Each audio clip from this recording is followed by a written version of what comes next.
Hey friend, I just wanted to remind you that till the end of the month, I'm giving away a shirt every day on Instagram to raise awareness about our Make Stuff grants. You have till the end of the month to potentially win money to spend on whatever you want. So to find out how to get a grant, join our Make Stuff Challenge, makestuffchallenge.com. I'd love to have you submit a video. What's going to happen next? Setting up that question and getting your audience invested in the answer is one really simple technique that can just take your storytelling up a notch. So there's this continual dance happening through the way you retell your story, trying to get them interested in what's going to happen next, but not play your hand too heavily that they already know the answer to it and there's no reason for them to stick around to see the resolution of the story. This is the art form of crafting tension into the way that you tell your stories. And most stories that don't have tension or don't have that continual ebbing and flowing of conflict and conflict resolution end up feeling really monotone. Even if it's a project that you know the story is meaningful, it's something that you deeply care about, it's a message that you want to get out there. If you don't respect the art of the retelling of it, there's a chance you're just going to lose your audience and they're not going to stick around till the end anyways. It's not good enough just to care about the message or the main point behind your video. You have to respect the form, which might be most appropriate for retelling it. Most of my stories that I've tried to put into video form have lived or died on that hill. And the storytellers that I look up to and respect the most, and I'm trying to learn from their craft, are absolute masters at executing this. The continual setting up of the question of what's going to happen next, so the viewer wants to keep watching to find out. The answering of that question in a way that feels satisfying enough to the viewer and doesn't make them feel robbed, while recreating a new question that gives them a reason to keep watching, continuing it in this ongoing cycle all the way up, building towards the top of the mountain that is the actual final point of the entire video. There's some examples I want to cover of people who I think are doing this really well. But also I have this recent experience of where I was able to take a story that had sort of stalled out, that was really important to me, and by kind of coming at it of this angle of building in tension, the cycle and ebbing and flowing of tension into the way I retold the story, took it instantly up to a piece that for me now is by far and away my favorite personal story that I've ever put into video form and shared with the world. If you have not seen that video yet, I highly recommend going and watching it, because throughout this, as much as I'm going to be giving you principles to be implementing in your own work, we're also going to unpack and pull apart the engineering of how I crafted this specific story to give you some ideas and springboards for your own project. So watching that first is going to be helpful. I've front-loaded this video with what's the most important takeaway, and if that gets your brain going, that gets the gears clicking, take that and run with it. But I want to dive into a teaching session and actually unpack this stuff a little more. So we're going to look at 4 key areas in this video. The first one is how to breathe life into old footage, old stories that you might have sitting on a hard drive that you've never finalized into a finished video. Secondly, we're going to look at once you're deep in the edit and you're kind of feeling like it's stalling out and not working, what steps can you take to improve it and actually make it come alive? In the second half of the video, we're going to pull apart how I crafted the Letter to Janelle film, all the way from the footage that was initially shot to the script that was written to the new footage that was shot. And in the context of taking apart my edit, we're also going to look at music manipulation and how to really leverage that for the forward momentum of your story and making sure that it's actually story-driven music. You could say in our case that a story could be boiled down to an idea, an action taken on that idea, and then the result of that action. So if you don't know what the idea that we're going to be acting upon in the video is, try to figure that out first before we get to the tactics of retelling, because this is where we look at drama TV, where they're using all the tension building activities, but it doesn't always get you bought into the point. So it's entertaining for a time, but in a sense, it's just grabbing onto your attention without taking you anywhere interesting. So if we can merge those two, that's where we take the best practices from reality TV and we can start to merge them with some ideas and some stories that are actually really meaningful, and we can use the best of both worlds here, and it's not just adding noise into the void. If it's not obvious when you look at your source material, what you've got to work with, what the initial direction for the piece could be, you got to get creative here. You got to come up with a framework to approach this.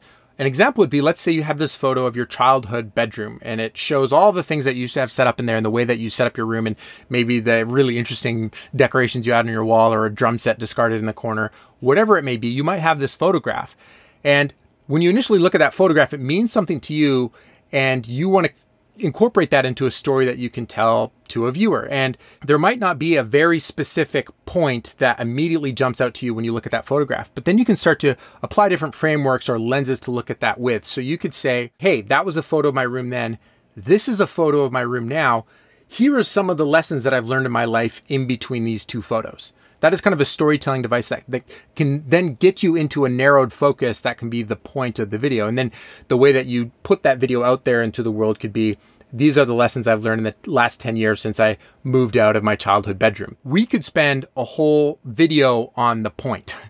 This is a really challenging area of how we decide what we focus on. But for me, some basic principles that I pull out here is, what do I personally care about as a storyteller? I can't harness other people's care to take that on as something that I will go the distance with. I really have to personally be invested and interested in the topic and the subject that I want to see it all the way through. So as a storytelling sort of guideline in my life, I tend to follow my curiosity and use that as the beacon that pulls me all the way through. And when I was looking at this footage and having it sit on my hard drives, I already knew we had a few problems. I personally felt that the wedding world and wedding videos was kind of played out. So the format was challenging for me. I didn't want to just make another wedding video.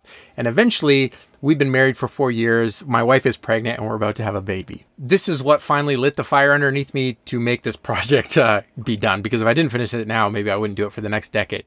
Let's jump into the project file here, and I'm going to show you what I did before I even began writing the story. And that is, I went through all the wedding footage I had from the day and cut out the B-roll to see what I had.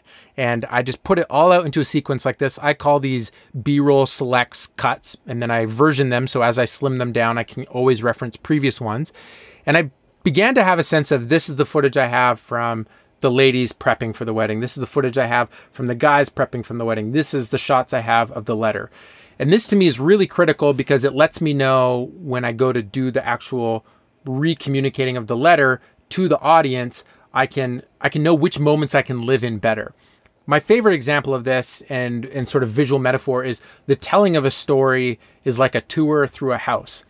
Each scene of your film is like a room of that house that you're trying to build out in a way that feels satisfying. I don't want my stories to be montaged all the way beginning to end where it just feels like this highlight slideshow reel put to music that doesn't have any cohesive linear nature to any aspect of it whatsoever. A good house tour, you're taking them from room to room deliberately, showing them why you're there and then moving on to the next one. So each moment in the story that you're editing together is like a room in that house. It's a moment where the story is going to live. And at this point, if you're working with the footage you already shot, you're kind of limited to what rooms visually you can show well on screen. So this stage of actually seeing the raw material I have to work with cut down is such a critical stage for then how I decide to re-record interviews if I'm doing a documentary, or in my case, how I chose to write out the script that is going to end up being the main story driver for this video. So one of the things I'll do here, I don't want to get so deep into my story process without having good ideas of what music I can use. So I'll actually load up my music in the background and start playing a playlist at lower volume as I'm cutting together the footage, because then I'm seeing the footage and hearing the music at once, and it's giving me a really clear sense of what's matching together well. So I'm making sure as I'm going through my B-roll to tab to my browser and hit favorite on songs and setting those aside in a specific collection that I can reference for this project. Musicbed actually has an integration with Spotify, so you can pull up playlists from Musicbed on your phone. So when you're out on a bike ride, when you're commuting to work, you can be listening to music and really just living in your story. And you can be really trying to find what music is going to best serve my story here. Okay, let's dive into some very specific tips here on how to really leverage music for the storytelling of your piece. If I find a song that I want to use in my video, I always make sure that I get the version with vocals if it's available, and then also the instrumental version. In Musicbed, they're often paired right next to each other when you go through to the song page. So you can see this is the instrumental version. So we're going to download this one as well. We're going to stack them directly on top of each other. As we zoom in at the waveform, we can see that the timing of the song for instrumental and vocal version are the same. Sometimes the instrumental might be a little shorter, so you just want to line up the start of the song for both of them. So what we're now going to do is nest or compound those clips so they're combined now. And the reason why we do that, if we're going to go in and start changing the music volume here to match with our edit, There might be specific instances where we want to bring the vocals in and areas where we definitely don't want vocals because there's narration playing. So if you click in here to the compound clip, you can now create your own mix between instrumental and normal. So let's say we want instrumental for the main first part. It's just going to play like that. But as we come into the chorus, we want to transition to the vocal version. So what we'll do is fade down one. Let's zoom in a bunch. We'll fade out one, fade in the other. Make sure you set the decibels at the correct amount. We're going for 0 here. When you gonna let me go? So what we've just done is gone from the instrumental version to the vocal version. Now when we come back here, these changes that we're doing to the overall mix of the two stay, while we can still pop into this compound and transition between the version with vocals or the version without. And something else is oftentimes I do appreciate trying out different songs and seeing how they fit with the edit. But if you've already gone and done all this leveling and keyframing, it can be very frustrating to then redo that on the new one, and it can just really mess with your sense of if it's working. In Final Cut, if you Command copy on a song and then go Command Shift V on the layer above, you get this option to paste over attributes. Down here on keyframe retiming, you don't want stretch to fit. If we do stretch to fit, it'll just expand the spacing to the new song. What we really want is maintain, and that'll keep the same timing of those keyframes. So now if we disable this original song here and jump into the edit, we can hit play on it here and it'll... You just like the company. I certainly don't miss counting down. Here's an example of we definitely don't want music with words playing. So let's go back to instrumental only. We've still got the vocal version up top. Come back into our main. Now let's play that section again without vocals. I certainly don't miss counting down the days and the minutes to when I could finally drive to the airport and just see your face again, to finally hold you again. Another really common problem we run into is where you think you find the perfect song and it heads into a direction you don't want to go, or you want the song to be longer. Now, obviously, a trick that most people do here is start chopping up the song, duplicating blocks, so that way it plays longer. You chop it on the beat, add back on. But sometimes where it chops actually isn't great. So they did chop right on the beat, but then when you play that back, it's got some clunkiness to it. Let's click play on this song and try to find a good section that we could repeat a section of the verse here. I think that's a good spot. We're gonna hit slice. Just wait up a sec. Let's find where we can loop.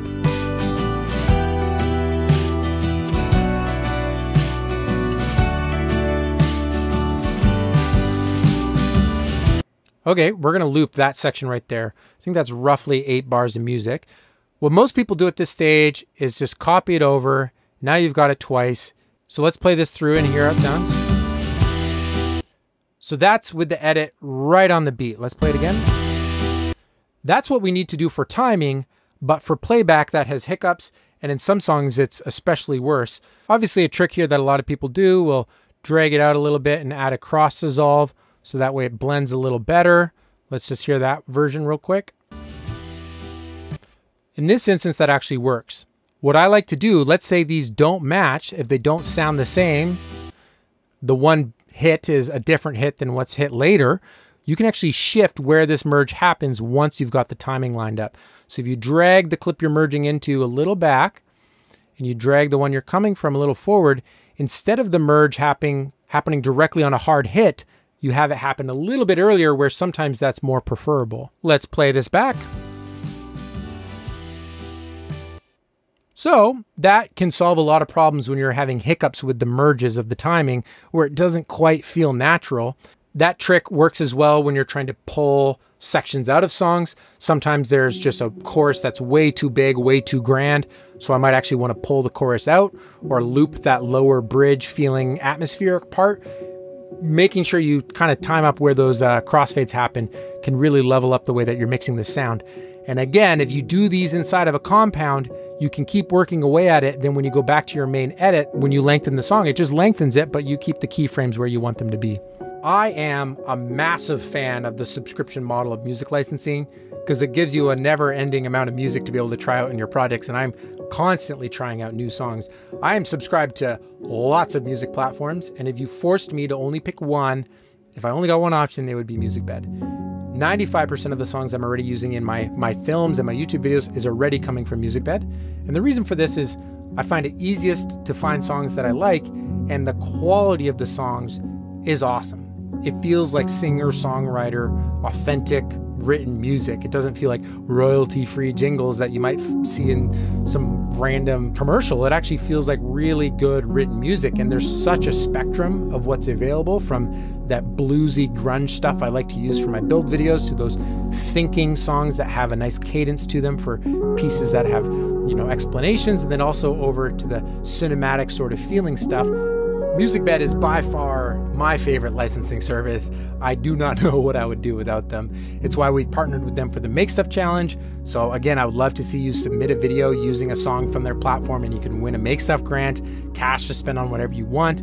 They've got free trials. If you're curious what the subscription model looks like, actually go try it out at no cost to you. It's a pretty sweet deal, actually. You can go and play around with the music, download it, use it in your videos. It's so rad to have that freedom with the subscription model to download and use as much music as you want.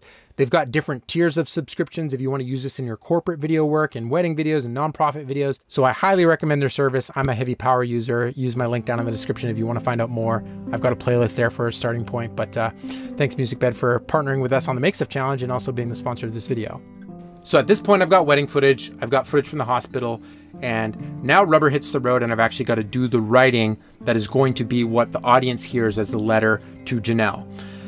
Yes, I took complete liberties in the way I rewrote the letter for the audience to do that in a way that is going to best serve the structure of the story.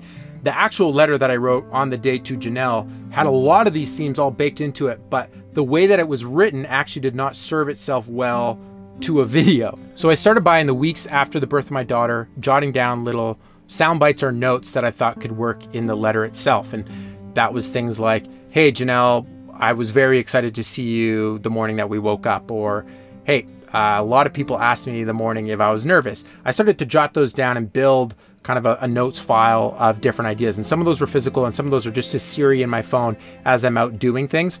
So I sit down, combine those notes into an area where I can see them.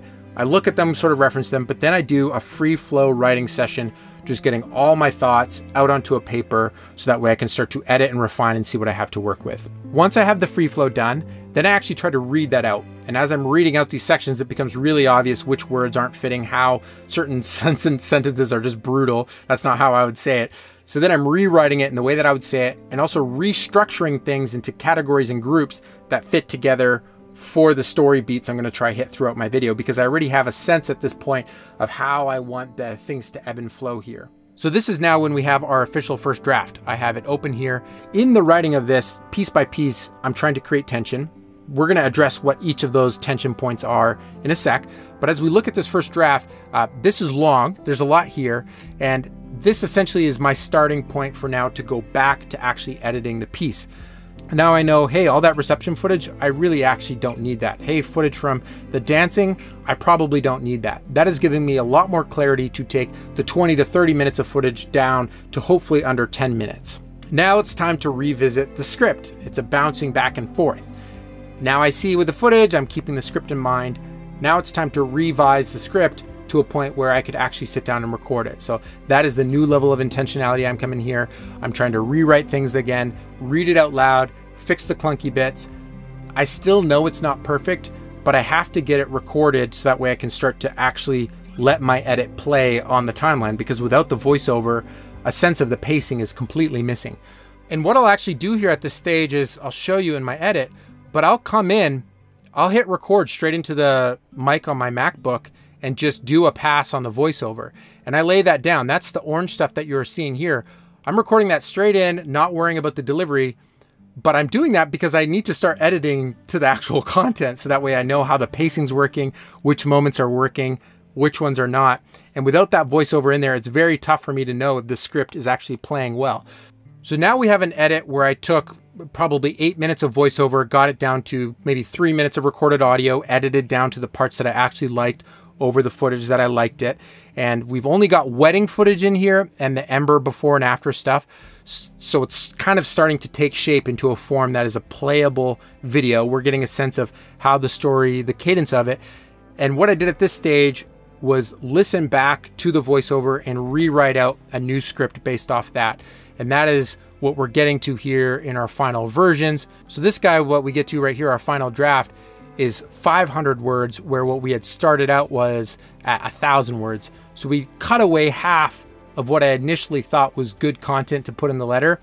And that is now what we're really gonna finesse and fine tune to make sure that it's as written as effectively as possible for what I'm trying to do here in this story. This edit has some serious problems, actually. It is arriving at the meaning that I care about and communicated in the piece, but playability-wise, it does have some challenges. However, we set ourselves up really well here by implementing the desire to create tension in the way we wrote this script. So before we revisit how we solved some of the big problems, let's look at the script and talk about how I built in conflict and tension into the way it was written. In the way the story's edited, there's of course the first question that gets asked of what's going to happen with Janelle's health, what's going on here, and I leave it ambiguous with the fact that she's actually pregnant. Now, I'm trying to leave some space there of the unknown, the mystery, but not do it so heavy-handed where I'm trying to just sap at all the emotional energy right away, but it definitely is creating hopefully a skip in the beat moment. So the first piece of question that I wrote in is the letter itself, hopefully creating the question of when was that letter written and what then happens to that letter. Once I've opened the question of this letter, I then move to our next key question, which is what I was getting asked on the wedding day, which is, are you nervous? Instead of answering that question immediately, I then move on to the ladies, and then I ask Janelle if she is nervous. Once I've set up that question for Janelle, without answering it for her yet, I now start to unpack, what am I actually nervous myself? And I start to tease out and unfold that for the viewing experience of, hey, I actually am a little fearful here. And these are some of the fears. These are the parts of me I want to show to you to communicate, hey, these are some core things deep down that I'm wrestling with as I think about what it means to be married to someone. So that becomes the answer to the earlier question we asked of if I am personally nervous. And now we're going to actually address Janelle's nervousness. So we don't have her voice explicitly. So it's me retelling, hey, you asked me once. So we've got my fear set up and her fear set up. That is the main climax conflict to be resolved in this story, in this piece.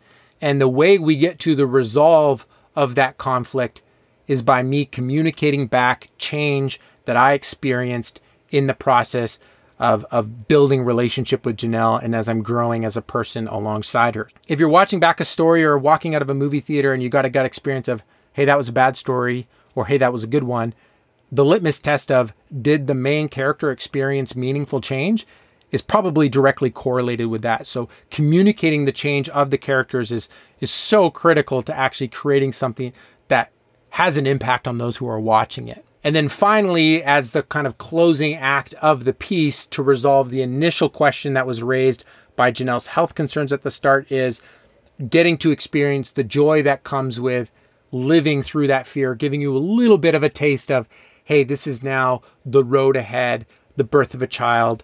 We've made it. We're going to keep trying to make it. And this is what's ahead for us as kind of the closing sentiments of the piece. So that is a walkthrough of the deliberate creating of what's going to happen next moments in my piece. And you can't force the viewer to be invested in this, but you can deliberately set these up without showing so heavy-handedly the resolve of it or letting them know, hey, this is where it's going. You don't want to show them so specifically where it's going, otherwise they don't need to keep watching. And you want them to keep watching because you're trying to take them through an experience that you think is important, which is the overarching telling of the story. Now, even though that was the headspace I used in the approach on this story, that did not mean that the story itself was without its problems that needed to be fixed. And the way I like to approach fixing problems when the time allows is to get the edit to a playable state and play it back for people to watch. And what I like to do here is actually make sure I'm in the same room as the person. And this is kind of my pro trick. As you're watching it with them, If you feel that sense that you need to explain something, bite your tongue, write down a note to yourself, and that tells you that there's a broken thing in your edit. It's a continual process of problem solving, how to arrive at the place that you're trying to go. And getting there, it's not always super clear what's going to work well to do that. And when you have to sit there and play back your edit for someone and experience those tension feelings when you know it's not clicking for the person and you're like wanting to explain, oh, that was actually a letter I wrote on the day. I didn't when you're wanting to do those things, that is when you know there's some stuff broken in the edit here. We got to fix it. Now, in this piece, I actually played the edit back for another filmmaker, someone who has a sense of the craft, and that is the guy who helped me shoot some of the wedding footage, and that is my buddy RJ. And one of his kind of pushbacks was, yes, the story is meaningful once you get there, but the retelling of it visually and experientially with the audio doesn't have enough sort of visual interest or conflict going on there. And we don't get invested enough in loving you and Janelle as the main characters before we care enough to keep going. That was a very big problem to me from the beginning, is the lack of Janelle's voice. How do I solve that? I was originally dead set on just using wedding footage, but he kind of suggested, hey, do you have any other footage you can use here from your dating days? And I did. I'd used that footage previously in a project already, so I wasn't committed to wanting to reuse it.